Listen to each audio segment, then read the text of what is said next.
Flight attendant spilled hot coffee on a black man's infant, didn't know who was watching. The wail pierces the recycled air of the cramped Boeing 737. Coffee drips from Michael Johnson's arms as he cradles his screaming 7-month-old daughter Olivia. The scalding liquid has soaked through the baby's pink onesie, her delicate brown skin already reddening in angry patches. The flight attendant, Sarah Matthews, according to her name tag, stands frozen, the now empty cup still tilted in her hand. "What have you done?" Michael's voice cuts through the ambient hum of the engines, drawing every passenger's attention to row 14. "She's burning, my baby is burning." Sarah's face drains of color. I'm so sorry, sir, the turbulence, I didn't mean. Get me cold water now," Michael demands, his hands trembling as he tries to comfort his daughter. The businessman in 14B shifts uncomfortably away, while the elderly woman across the aisle fumbles in her purse for tissues. But in seat 17A, just 3 rows behind, international human rights attorney Alina Blackwood has already pulled out her phone, recording the unfolding scene. Her eyes narrow behind designer glasses as she watches Sarah hesitate before hurrying toward the galley. If only Sarah Matthews had known who was watching, perhaps what happens next would have unfolded very differently. But to understand how we got here, how a routine flight from Chicago to San Francisco became national news and changed multiple lives forever, we need to go back to where it all began, 12 hours earlier. Michael Johnson wakes before his alarm, as he has every day since Olivia was born. The pre-dawn light barely filters through the blinds of his modest Chicago apartment. At 34, Michael never expected to be a single father. The university professor had planned a different life, one where he and Aisha would raise their daughter together, where mornings would be filled with sleepy smiles and shared responsibilities. But life rarely follows plans, and Aisha's sudden death from a pulmonary embolism 3 months after Olivia's birth left him navigating parenthood alone. Today marks a significant milestone. It's his first major conference presentation since Aisha passed, and his mother in San Francisco has finally convinced him to bring Olivia for an extended visit. "We've got a big day ahead of us, little one," he whispers as he lifts his daughter from her crib. Her eyes, so much like her mother's, blink up at him. "Your first plane ride." He's packed meticulously extra clothes, diapers, formula, her favorite stuffed elephant, and the teething ring she can't sleep without. The rideshare is scheduled, the presentation slides triple-checked, the neighbor alerted to collect any packages. Michael prides himself on preparation, on control. It's how he's survived these past 4 months.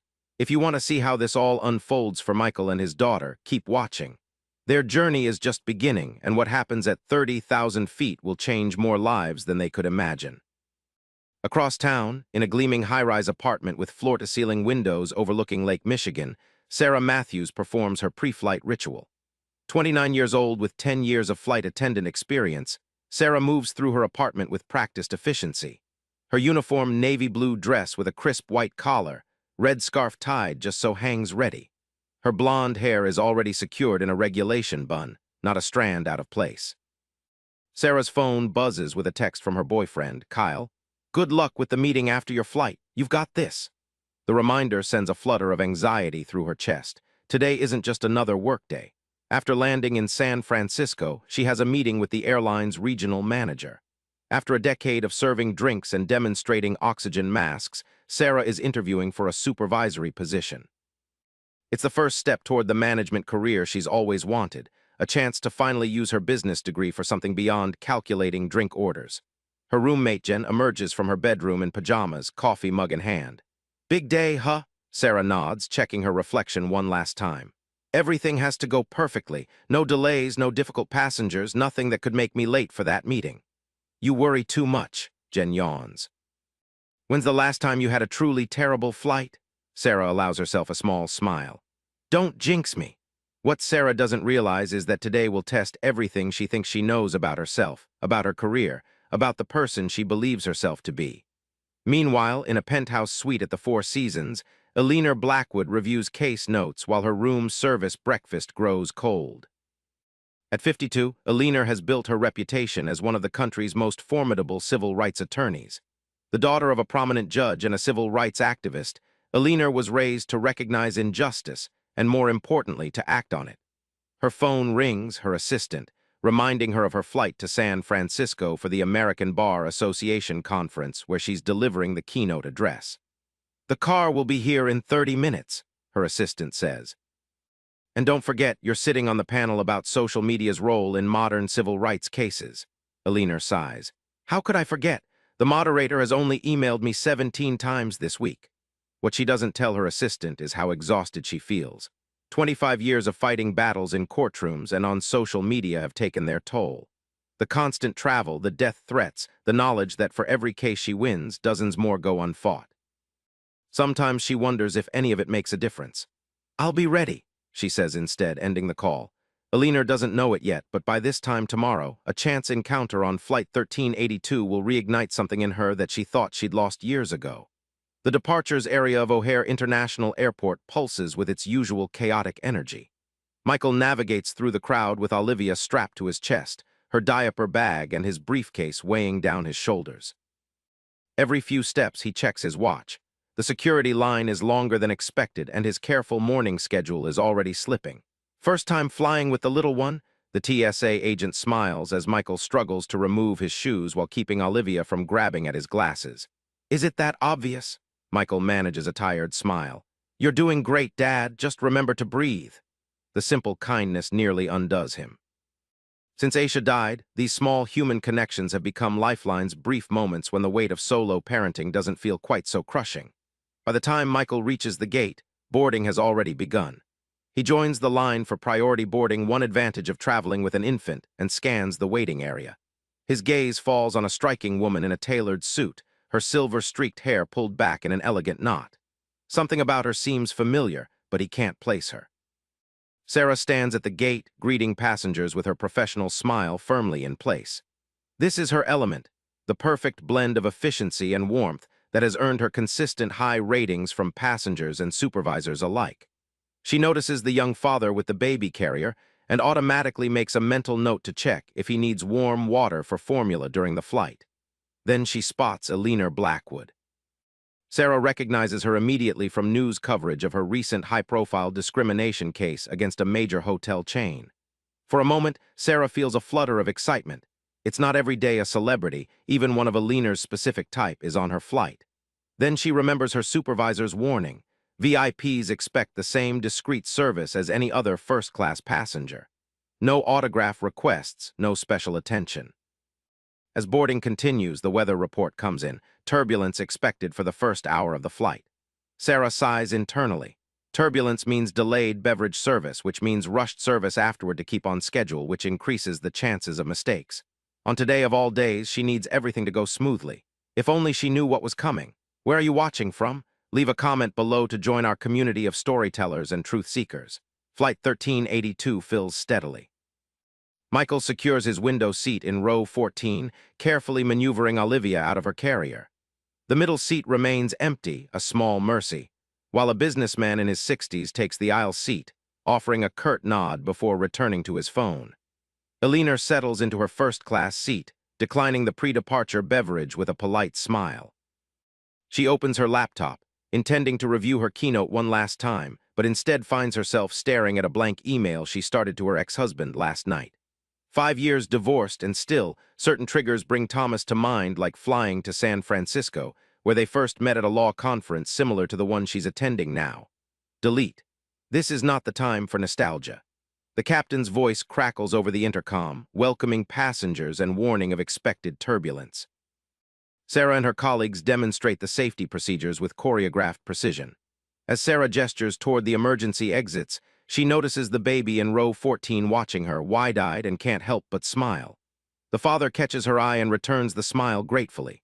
For the first 40 minutes, the flight progresses normally. Then the turbulence hits, not the gentle rolling the captain predicted, but sharp, sudden drops that elicit gasps throughout the cabin. The seatbelt sign illuminates with an urgent ding. Sarah and her colleague Jason secure the beverage cart and grab handholds. "So much for starting service on time," Jason mutters. The plane gives another violent lurch. In row 14, Olivia, who has been remarkably calm until now, begins to fuss. The motion disturbs her, and the change in cabin pressure causes pain in her tiny ears. Michael searches frantically through the diaper bag for her pacifier, but it's buried somewhere at the bottom. "Come on, sweetheart," he whispers, bouncing her gently. "It's okay. Daddy's got you." But Olivia's fussing escalates to crying, and the businessman beside Michael makes no effort to hide his annoyance, sighing loudly and shifting away. After 20 minutes, the turbulence subsides enough for the captain to allow the flight attendants to begin service, though the seat belt sign remains on. Sarah and Jason work quickly, knowing they need to make up for lost time. "I'll start from the front," Sarah tells Jason. "You work from the back, we'll meet in the middle." In first class, Alina declines a beverage, instead using the brief interaction to ask Sarah about the crying baby. "Sounds like someone's having a rough flight," she comments. Sarah nods. "First flight with Dad, I think. He seems a bit overwhelmed." Alina's expression softens momentarily. "Perhaps I could," but she stops herself. Whatever she was about to offer, she thinks better of it. Sarah continues down the aisle, efficiently serving rows 5 through 13. She's making good time despite the late start. The meeting in San Francisco remains foremost in her mind. This promotion would mean a 20% pay increase, regular hours, no more missing holidays with family. As she approaches row 14, she sees Michael still struggling with Olivia, whose cries have softened to whimpers. He looks exhausted already, and they're not even halfway to San Francisco. "Can I get you something to drink, sir?" Sarah asks. Michael looks up, relief washing over his face at the distraction. "Coffee, please, black. It's been a long morning." Sarah efficiently pours the coffee, filling the cup nearly to the brim. As she hands it to Michael, who has Olivia balanced on one knee, the plane encounters another patch of turbulence, not severe, but enough to make Sarah stumble slightly. The next few seconds unfold in slow motion. The coffee cup tilts. Hot liquid arcs through the air. Michael tries to turn away to shield Olivia, but it's too late. Coffee splashes across Michael's arm and onto Olivia's body. The baby's shocked silence lasts only a second before she releases a piercing scream. The thin cotton of her onesie offers no protection against the scalding liquid, and this is where we began, with a crying baby, a horrified father, and a frozen flight attendant. "I need help," Michael shouts, his voice cracking. "She's burning." The commotion draws the attention of everyone in the surrounding rows. Jason hurries over from the back of the plane while the businessman in 14B stands up, trying to get out of the way and inadvertently blocking the aisle. Sarah finally snaps into action. "Medical emergency in row 14, she calls to Jason. "Get the first aid kit and inform the captain." She grabs napkins from her cart and cold water bottles, passing them to Michael. "Remove her clothes," she instructs. "We need to cool the burned areas immediately." Michael fumbles with the snaps on Olivia's onesie, his fingers slick with spilled coffee and panic making him clumsy. "I can't, it's sticking to her skin. Let me help," comes a calm voice. Alina Blackwood has left her first-class seat and made her way to the commotion, phone still recording in her hand.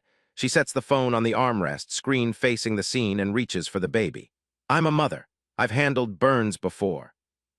With gentle efficiency, Alina helps Michael remove Olivia's soaked clothing, revealing angry red splotches across her chest and left arm. The burns don't appear severe. The coffee had cooled somewhat during service. But on an infant's delicate skin, even first-degree burns cause significant pain. "Cold compresses," Alina directs, and Sarah immediately hands over water bottles wrapped in napkins. "We need burn gel from the first aid kit," Michael says, his professor's knowledge surfacing through the panic. "And clean towels." Jason returns with the medical kit. "Captain's notified. He's radioing ahead for medical assistance upon landing." Alina applies the burn gel with practiced hands while Michael whispers soothing words to Olivia, whose screams have subsided to hiccuping sobs. The initial crisis appears to be passing, but the tension in the air remains thick. "How did this happen?" Michael asks, his voice quiet but intense, looking directly at Sarah. Before Sarah can answer, Alina speaks. "I believe I have that documented." She gestures to her phone, still recording. "The plane hit turbulence. It was an accident." Sarah swallows hard. "I am so incredibly sorry, sir. We hit an air pocket, and there's no excuse. I should have been more careful." The businessman in 14B chooses this moment to interject. "The seat belt sign was on. Beverage service should have been delayed." Sarah feels the blood drain from her face. He's right. Company policy is clear. If the seat belt sign is illuminated, beverage service should be suspended. In her rush to stay on schedule, to not be late for her meeting, she ignored protocol. "Is that true?" Michael asks, looking from Sarah to Jason. Jason hesitates, loyalty to his colleague warring with professional honesty. "The captain had authorized service to resume, but yes, technically with the seat belt sign still on." Alina's eyebrows rise slightly as she reaches for her phone, stopping the recording. "Interesting," she murmurs almost to herself. "If you're still with us, make sure to hit that subscribe button to see more incredible real-life stories like this one." The tension is just building, and you won't believe what happens next. A heavy silence falls over row 14. Michael focuses on comforting Olivia, who has exhausted herself crying and now whimpers softly against his chest. The angry red marks on her skin seem to accuse everyone around them. "We'll be landing in San Francisco in approximately 2 hours," Sarah says, trying to regain her professional composure. "I'll check on you regularly to make sure your daughter is comfortable. We have additional medical supplies if needed." Michael doesn't look up. "Thank you," he says flatly. "We'll be fine." Eleanor, still standing in the aisle, studies Sarah's face. "Perhaps we should discuss compensation for this incident," she suggests. "At minimum, the airline should cover any medical expenses." Sarah nods quickly. "Of course, I'll have forms ready before we land. Again, I cannot express how sorry I am." As Sarah returns to her cart, she feels Eleanor follow her. Once they're out of Michael's earshot, Eleanor speaks quietly. "You realize this could have been much worse, don't you?" Sarah's hands shake slightly as she reorganizes supplies. "Yes, ma'am, I'm fully aware. The airline's liability in this situation is significant, serving hot beverages during turbulence with the seatbelt sign illuminated." Eleanor lets the implications hang in the air. Sarah meets Eleanor's gaze directly. "Are you an attorney?" A small, humorless smile crosses Eleanor's face. "Eleanor Blackwood, and yes, I am." Recognition flashes in Sarah's eyes, followed by dread. "Not just any attorney, one known for high-profile cases involving corporate negligence and discrimination." "I see you know my work," Eleanor notes. "Good. Then you understand the potential gravity of this situation." She glances back toward Michael and Olivia. "That young man is a single father doing his best in difficult circumstances. His child was harmed due to a procedural violation." Sarah feels her career aspirations crumbling before her eyes. The promotion, the stability, the future she's worked toward for a decade, all potentially ruined by a moment's carelessness. "What are you going to do?" she asks, hating the tremor in her voice.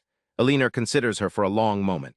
"That depends on several factors, primarily how this situation is handled from this point forward." She returns to her seat without another word, leaving Sarah to process the implicit threat.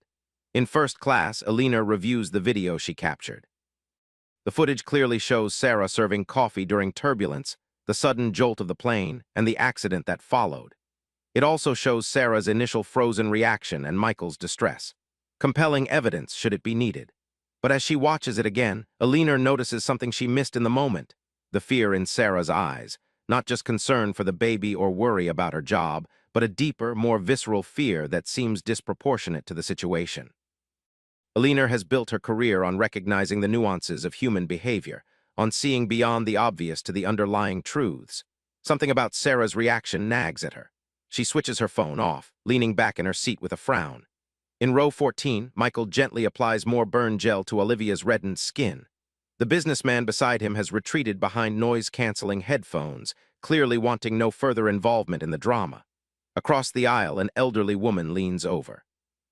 "How is the little one doing?" she asks kindly. Michael manages a tight smile. "Better, I think the gel is helping."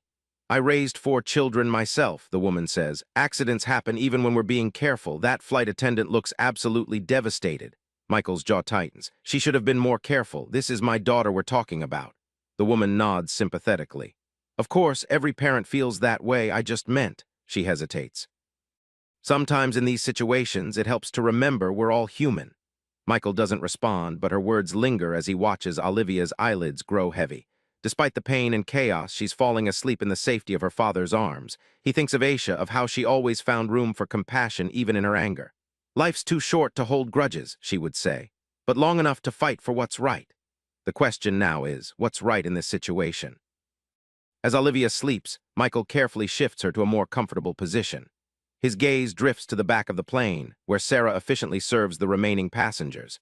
Despite her outward professionalism, he notices her hands trembling slightly as she pours drinks, keeping them only half full now. The next hour passes in tense silence. True to her word, Sarah checks on Michael and Olivia regularly, bringing fresh cool compresses and additional burn gel. Each time, her apologies are met with Michael's terse acknowledgments. During one such check, while Olivia remains asleep, Michael finally asks the question that's been bothering him. "Why did you continue beverage service when the seat belt sign was on?" Sarah hesitates, her rehearsed apologies momentarily forgot. She glances around, then lowers her voice.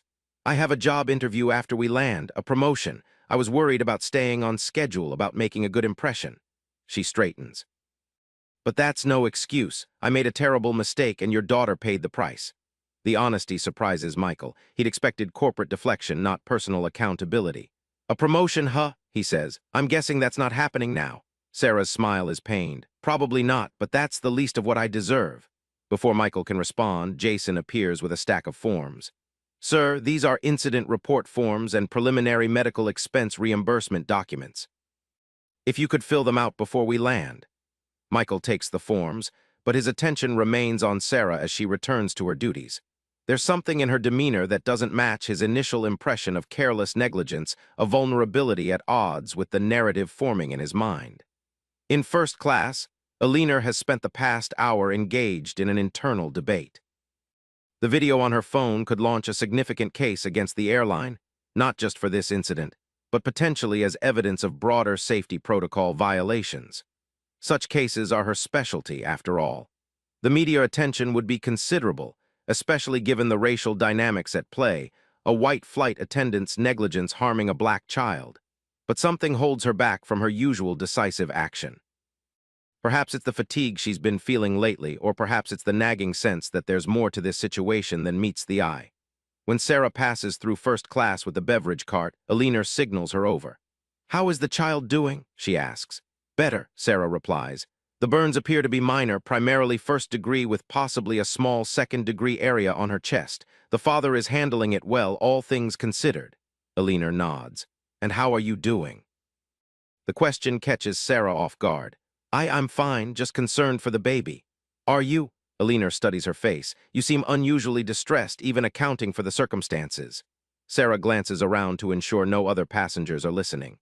"Ms. Blackwood, I know who you are. I know what you could do with that video. My career, my entire future is in your hands right now."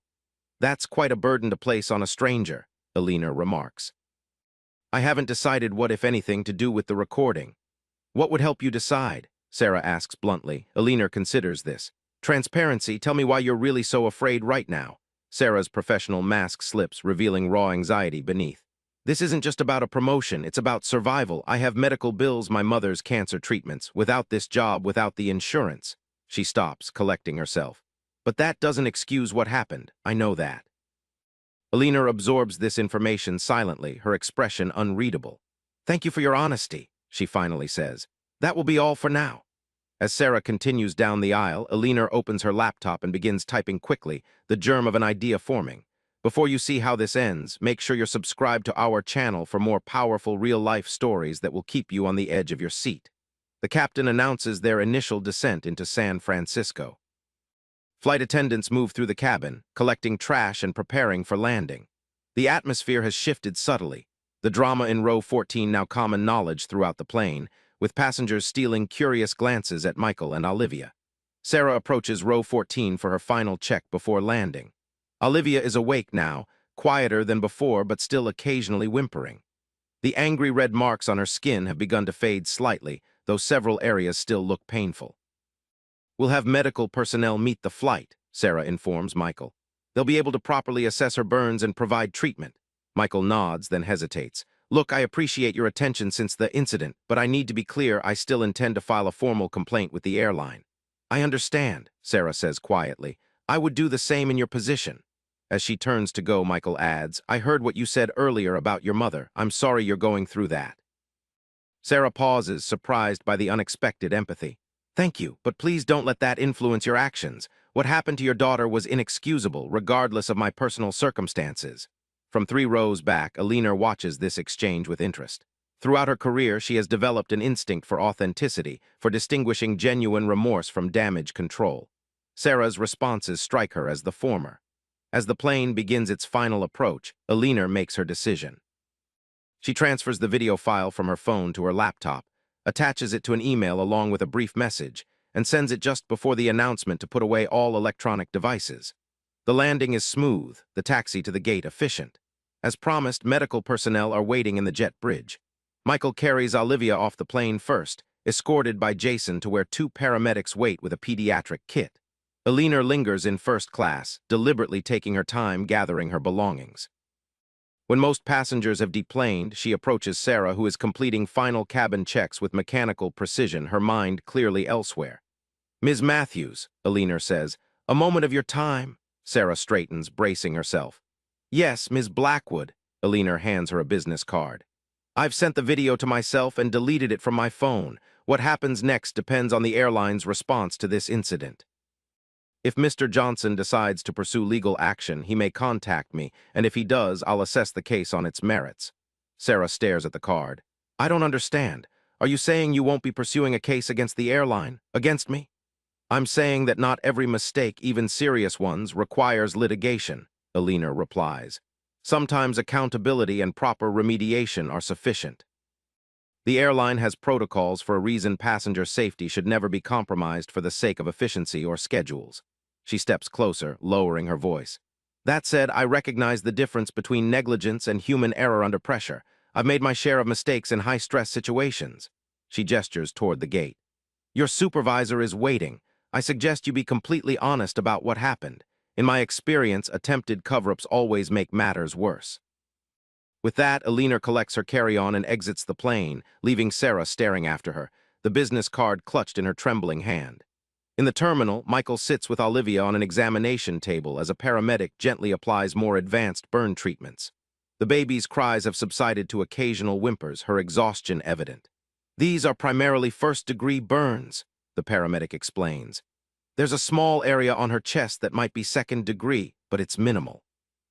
I'd recommend having her pediatrician look at it within 24 hours, but with proper care, she should heal completely with no scarring. Michael exhales in relief. Thank you. A man in a suit approaches, the airline's customer service manager, accompanied by Jason. Mr. Johnson, I'm Robert Chen, SkyWest SFO customer service manager. I understand there was an incident involving your daughter during the flight. I want to assure you that we're taking this very seriously. He presents a folder of documents. The airline will cover all medical expenses related to this incident, of course. We've also arranged a complimentary suite at the airport hotel if you'd like your daughter to rest before continuing to your final destination. Additionally, we're offering flight vouchers and our sincere apologies. Michael accepts the folder automatically, his mind still processing the events of the past few hours. Thank you, but my mother is already waiting to pick us up. Mr. Chen nods. Of course, is there anything else we can do to help at this time? Michael hesitates, then asks, what will happen to the flight attendant, Sarah? That's a personnel matter that will be handled internally, Mr. Chen replies smoothly. We have strict protocols regarding beverage service during turbulence and any violations are addressed appropriately. She mentioned having a job interview today, a promotion. Mr. Chen's expression reveals nothing. As I said, personnel matters are handled internally. I can assure you that all aspects of this incident will be thoroughly reviewed. As if summoned by their conversation, Sarah appears at the gate, still in uniform but with her composure visibly strained. She approaches hesitantly, stopping several feet away when she notices them talking. Mr. Chen excuses himself and walks over to Sarah. Their conversation is brief, their expressions serious. Sarah nods repeatedly, then follows Mr. Chen toward the airline's offices, pausing only to glance back at Michael and Olivia. In that moment, their eyes meet across the terminal. There's a universe of unspoken communication in that look: regret, concern, uncertainty. Michael finds himself raising his hand in a small gesture that's not quite a wave, not quite a farewell. Sarah responds with a nod of acknowledgement before disappearing down the corridor. Daddy Oe, Olivia whimpers, drawing his attention back to his daughter. I know, sweetheart, he whispers, kissing her forehead, but you're going to be okay, we both are. As he gathers their belongings, Michael notices Alina Blackwood standing nearby, watching the scene with an inscrutable expression. She approaches when she sees him looking. Mr. Johnson, she says, extending her hand. Alina Blackwood, I assisted during the incident on the plane. Yes, I remember. Thank you for your help. Alina studies Olivia carefully. How is she doing? She'll be fine, minor burns according to the paramedics. Michael shifts Olivia to his other arm. You're an attorney, aren't you? The flight attendant seemed to recognize you. Alina smiles slightly. I am. I specialize in cases involving corporate accountability and civil rights. Are you suggesting I have a case against the airline? Michael asks directly. You might, Alina acknowledges. The flight attendant violated safety protocols by serving hot beverages during turbulence with the seatbelt sign illuminated. The airline could be found negligent. She pauses.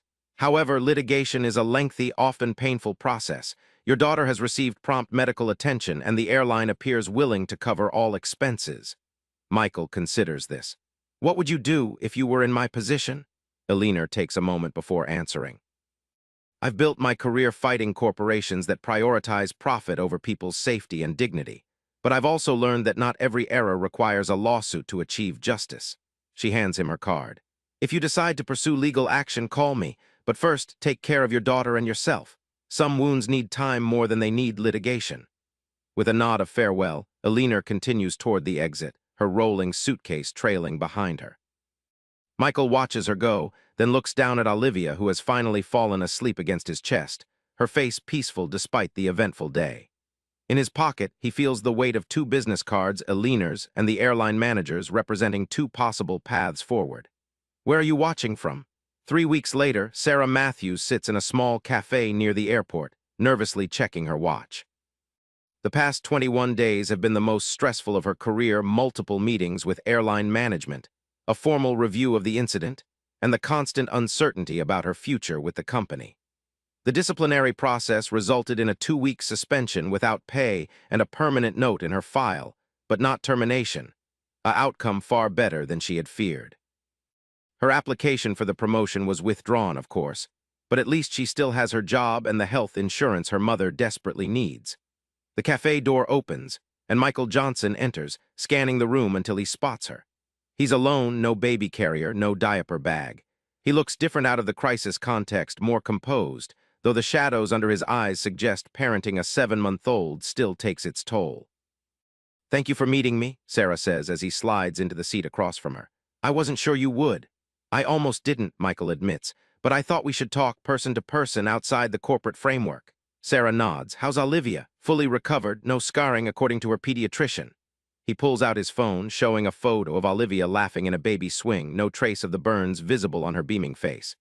"I'm so glad," Sarah says, genuine relief in her voice. "I think about her every day." "Is that why you reached out, for closure?" Sarah takes a deep breath. "Partly, but also to thank you." Michael's eyebrows rise. "Thank me for what? For not pursuing legal action, for not demanding my termination." She fiddles with her coffee cup. "The airline told me you filed the incident report but declined to escalate it further." Michael shrugs. "I'm not interested in vengeance. What happened was terrible, but Olivia is okay, and it was clear you understood the gravity of your mistake." I do." Sarah hesitates. "Can I ask why? Most people would have pushed for more severe consequences." Michael is quiet for a moment. "My late wife was a nurse. She once told me about a medication error she made early in her career. It didn't result in serious harm, but it could have. She was terrified of losing her license, her career." "What happened?" "The patient's family showed her mercy. They recognized that punishing her wouldn't undo what happened and that her remorse and commitment to doing better were genuine." He meets Sarah's gaze.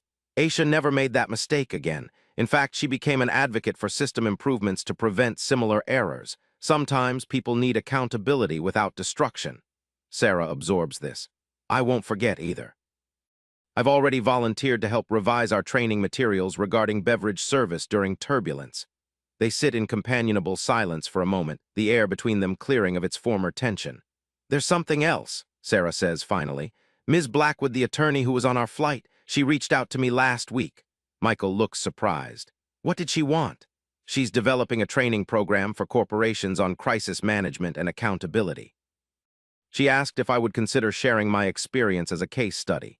Sarah shakes her head in disbelief. "She said my handling of the aftermath showed integrity worth highlighting." "Are you going to do it?" "I think so. It feels like a way to transform a mistake into something constructive." Sarah pauses. "She mentioned you as well, said your response was equally instructive, balancing accountability with compassion." Michael considers this. "I might be interested, for Olivia's sake. I want her to grow up understanding that justice isn't always about punishment." As they finish their coffee, an unspoken understanding settles between them, not friendship exactly, but a mutual recognition of their shared humanity, of fallibility and forgiveness. Outside the cafe, they part ways with a handshake that lingers a moment longer than necessary. "Take care of yourself, Sarah," Michael says, "and good luck with the next promotion opportunity." "Thank you." "And give Olivia a gentle hug from me." They turn in opposite directions, each carrying away something valuable from their brief, intense connection, a reminder that even in our worst moments, redemption remains possible. 6 months later, Eleanor Blackwood stands before a packed conference room at the American Bar Association's annual meeting. On the screen behind her is a slide titled "Justice Beyond Litigation." new approaches to corporate accountability. The legal system remains an essential tool for addressing corporate negligence, she tells the audience. But not every incident requires a lawsuit to achieve meaningful change. She advances to the next slide, which shows Sarah Matthews in her flight attendant uniform, smiling confidently beside a revised training manual. Sometimes, the most powerful catalyst for systemic improvement is a single individual who takes full responsibility for their actions and commits to doing better. Alina gestures to the side of the stage, where Sarah stands, nervous but proud. I'd like to introduce Sarah Matthews, whose story changed my thinking about how accountability can work in corporate contexts. As Sarah steps forward to share her experience, the camera pans to show Michael Johnson sitting in the audience. Olivia, now a toddler taking her first steps, balanced on his knee. Beside him sits an elderly woman with Sarah's eyes and smile, her headscarf suggesting recent cancer treatment, but her expression vibrant and engaged. The scene captures a moment of unexpected connection between people who might never have met under different circumstances. A flight attendant, a professor, a civil rights attorney, a cancer patient, and a child too young to remember the incident that brought them all together. In the complex calculus of human interaction, sometimes our worst mistakes lead to our most meaningful growth. Sometimes justice looks like a courtroom verdict, and sometimes it looks like this people transformed by an incident into better versions of themselves, creating ripples of positive change far beyond the original moment of crisis. Let us know in the comments below if you would have pursued legal action or chosen a path of forgiveness. Your perspective matters to our community of storytellers and truth seekers. Life rarely offers neat endings, only new beginnings disguised as conclusions. For Sarah, Michael, Olivia, and Alina, the coffee spill at 30,000 feet wasn't an ending but a beginning, a catalyst that set each of them on an altered path, connecting their separate journeys in ways none could have anticipated. And isn't that the most profound truth about human experience? That our lives intersect in moments of crisis and compassion, creating constellations of connection that illuminate our shared humanity, reminding us that even at our most vulnerable, we are never truly alone.